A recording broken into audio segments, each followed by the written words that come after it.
The first inductee this afternoon is one of those guys who really used to fabric of our sport of professional boxing. This guy's journey started in England many years ago, and he came out to Australia. He started his professional career. He was a great guy. He's still absolutely he's a great guy.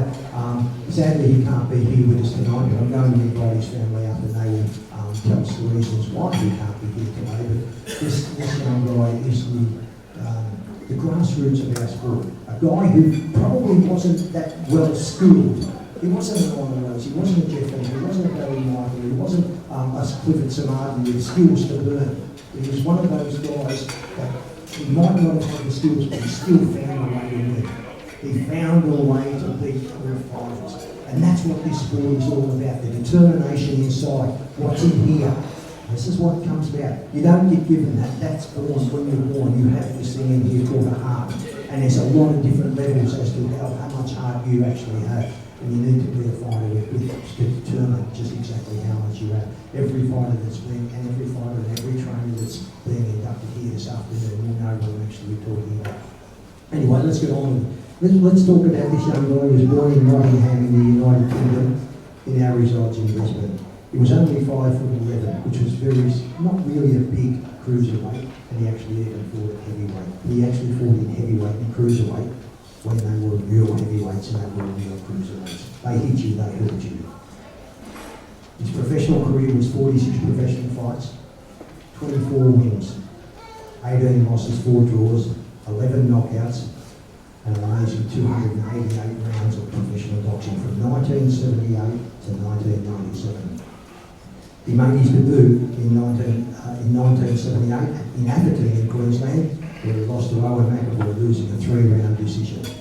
But you know what? That didn't deter him. He came back and he was determined to come back and fight again. And he did, and he did achieve. He had 12 title fights, 6 wins and 6 losses. A total rounds in title fights was 75 rounds of boxing. You've got to remember they are 3-minute rounds, and there is no one there to help you. When you're inside a boxing ring, you don't have a teammate to pass the ball to. You don't have a teammate. You get hit on the chin, you suck it up and you move on and come on the next day. They had a 45.8% knockout ratio.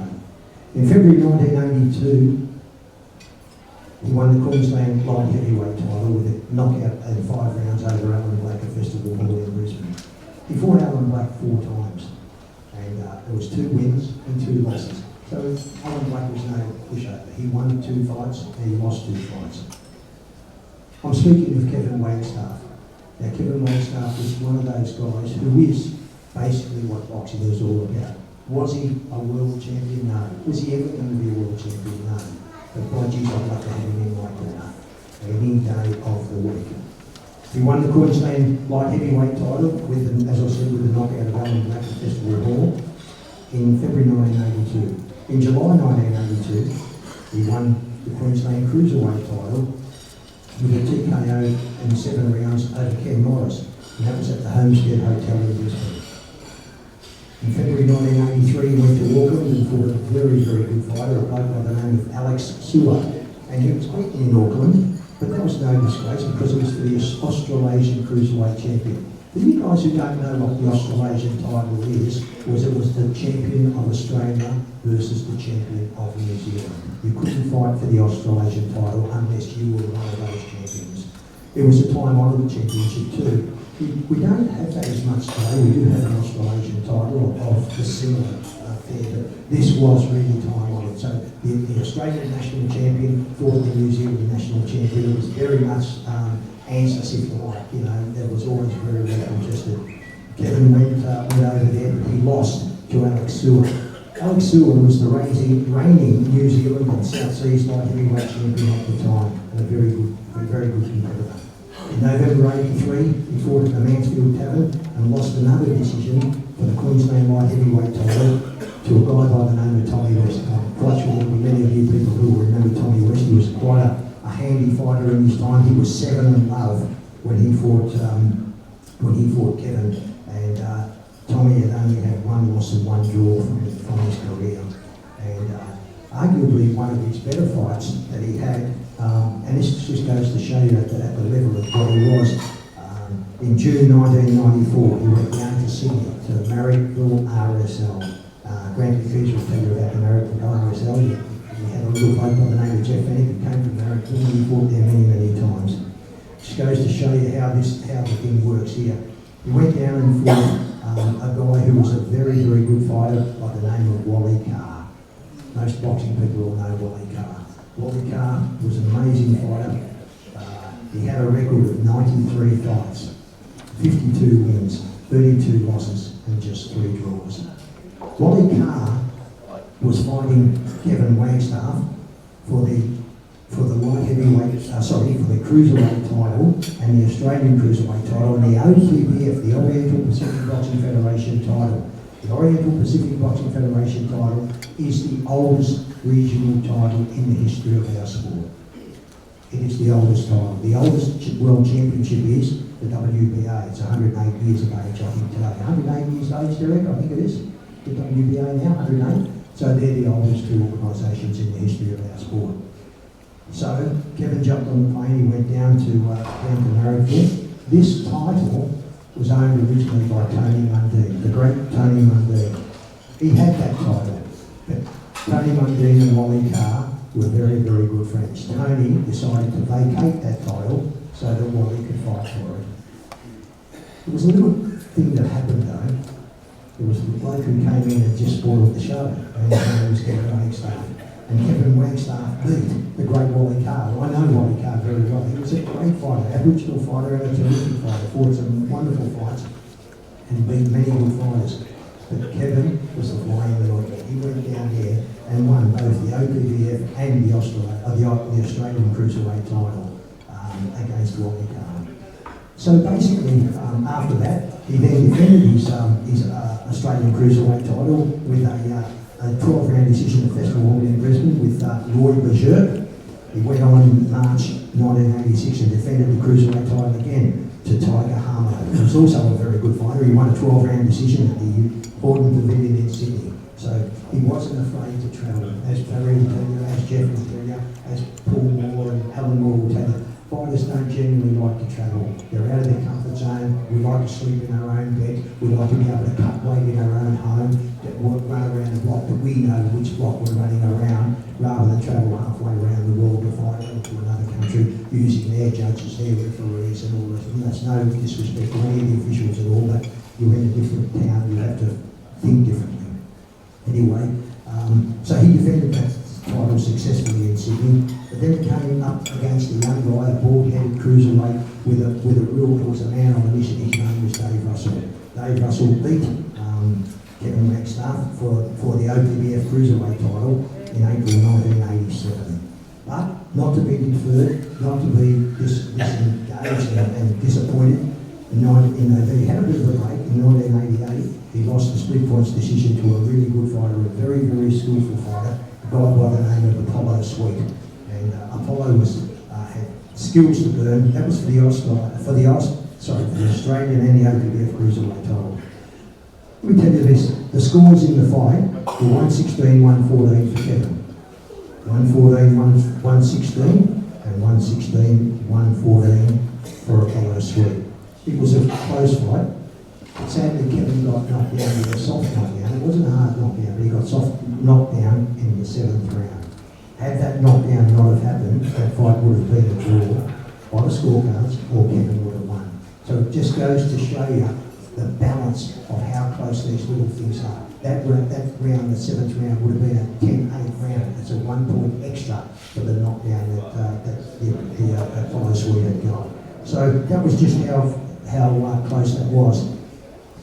Kevin fought in Brisbane, in Sydney, in Melbourne, at Atherton in Queensland, Lismore, Narumba, Newcastle. I think he did more miles than a Qantas pilot. So he fought in Auckland in New Zealand, Abadan, Nigeria, Noumea twice, and Incheon over in South Korea. He fought a number of really, really good fights, and he wasn't afraid to travel. Ladies and gentlemen, I'd like to ask if we could bring up Kevin's brother, Mark Wagstaff. Mark's mother and Kevin's mother, Joyce, is here with us as well. Joyce, I don't think we can get you up because it's a little bit difficult, struggling with walking, but put your hand up. Would you please give everybody a big applause.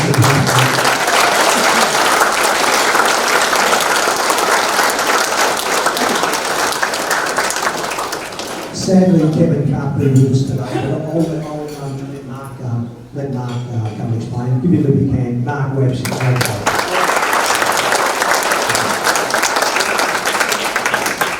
I'd also like to thank a good friend of mine, Rod Payne, who's sitting on the table over here, for helping us find Mark Wagstaff, because Rod is a good friend who, I think Selwyn Curry was, who was a former Australian champion in his own right. Put your hand up, Selwyn, there he is. I've referred a few times as well.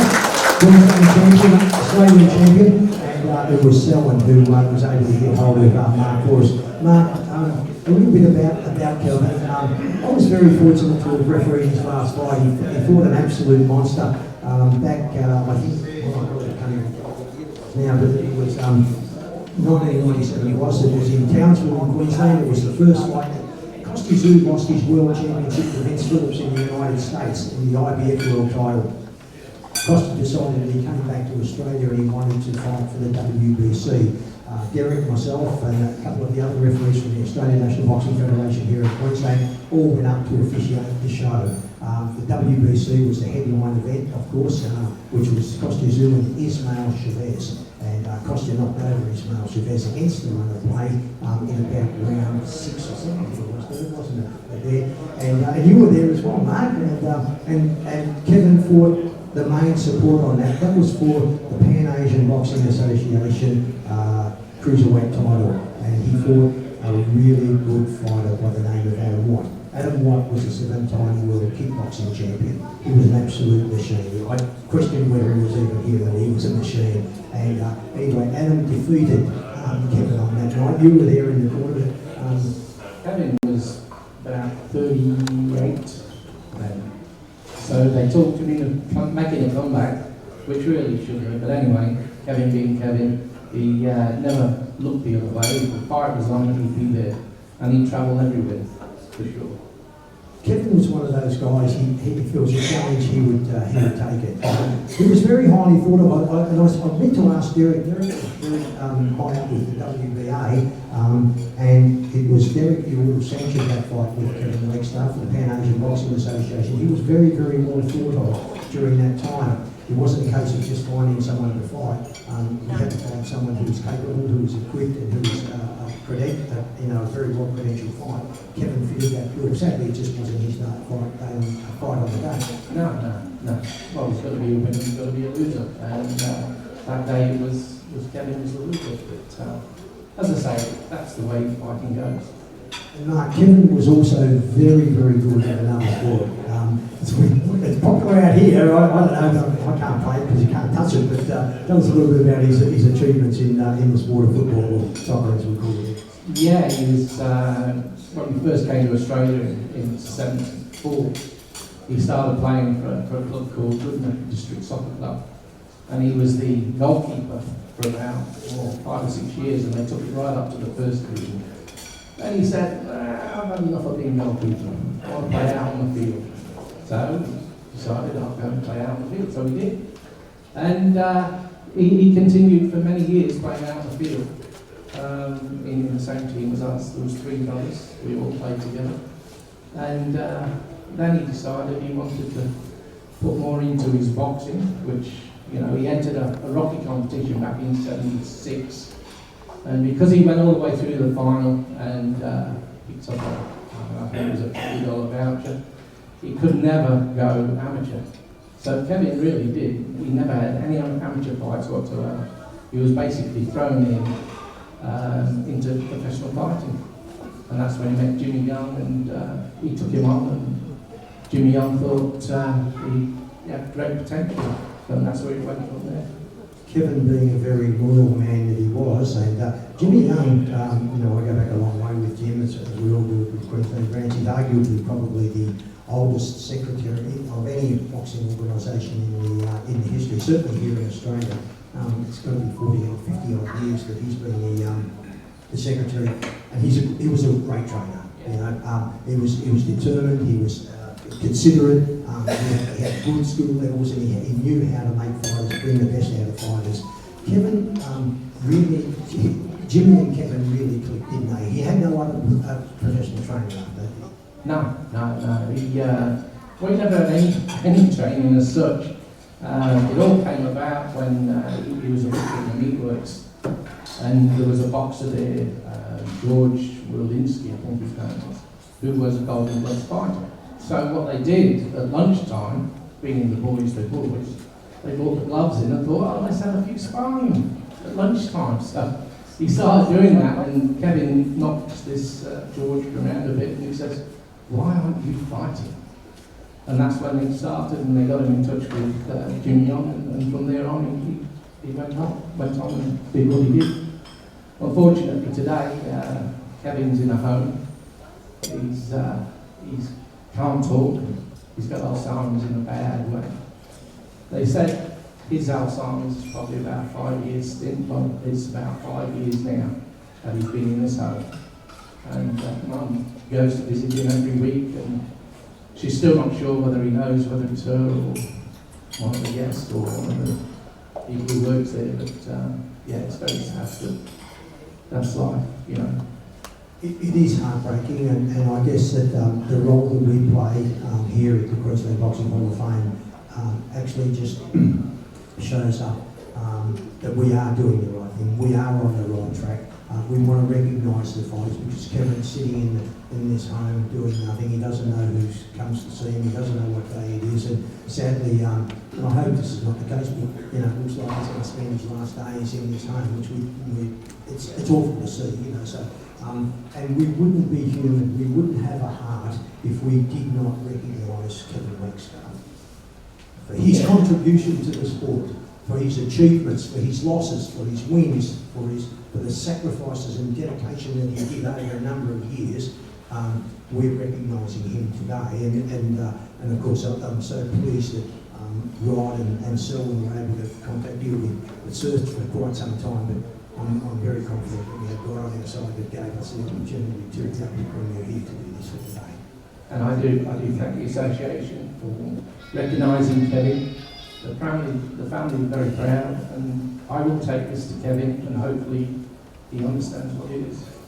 But also, I think that great thanks, especially to Jim Young, because he persevered with Kevin. I won't say that he was like a son to him, but he was one of his fighters, and he looked after all of his fighters. He was a great trainer, and the accolades and the wins that Kevin got would be responsible for Jimmy Young.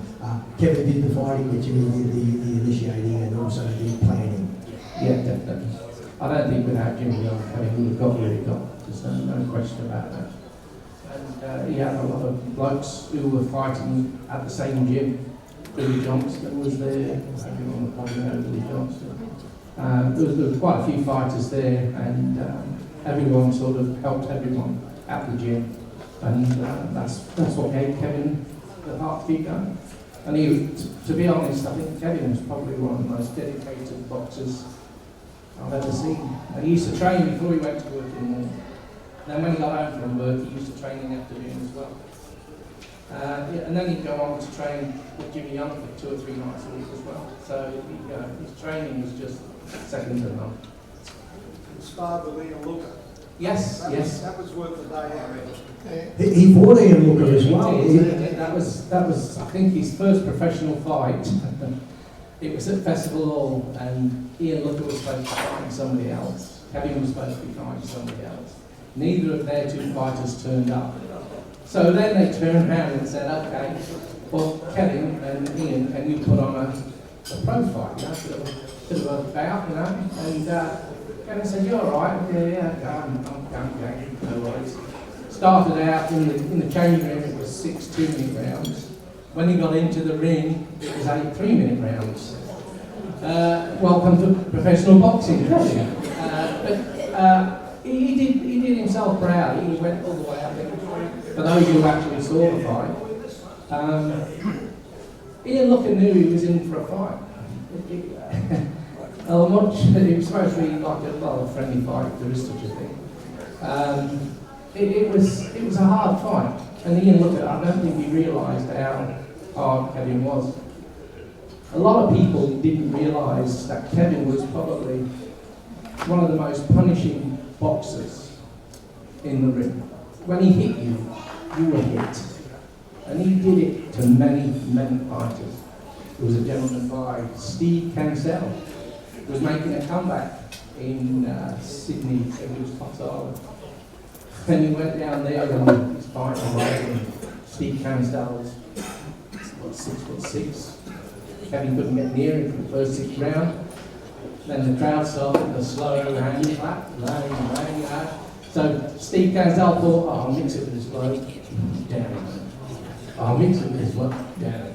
3 times he went down, that's the end of the fight. So yeah, and after the fight, as I say, Steve came up and he said, if that's what's coming through, I'm finished, I'm retired. You're too hard, the punches were too hard. And that's how Kevin was. Out the ring, he wouldn't say boo to a fly. He was just the quiet. He very rarely got words out of Kevin either. But yeah, he did himself proud. And I think, as I say, the whole family would be proud of what he did. Well, Mark, it's been remarkable. We're really pleased to have you here to present this award to Kevin. When we look, 12 title fights, 6 wins, 6 losses. He was Mr. 50%, wasn't he? Total rounds in title fights 75, but 44% knockout. So the ratio, so that was really, really good. His determination and his sacrifice, and we want to thank you, your mum Joyce, and your daughter Samantha for coming today. I'm quite sure that everybody's touched by this story, and of course with Kevin, I know that he'll pass our very, very best on to him. I've talked to Jim and mentioned what's happening. Jim said we couldn't be here today either. So we wish you all the best, and on behalf of the Queensland Boxing Hall of Fame and the Queensland Boxing Supporters Association, we wish you and Kevin and your family all the very best, and we thank Kevin for his contribution.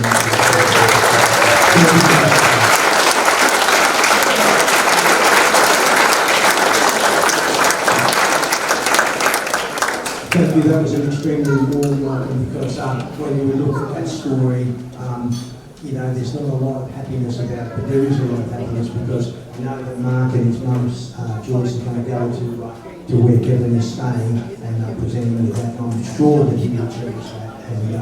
And it makes, as a committee of the Hall of Fame here in Queensland, I know it warms our hearts and makes us all feel warm. If it does to us, I'm sure it will do for you. Thank you for your time. Thank you for your contributions, all for contestants like really grassroots competitors like Kevin Wagstaff. And thank you for your time. Thank you.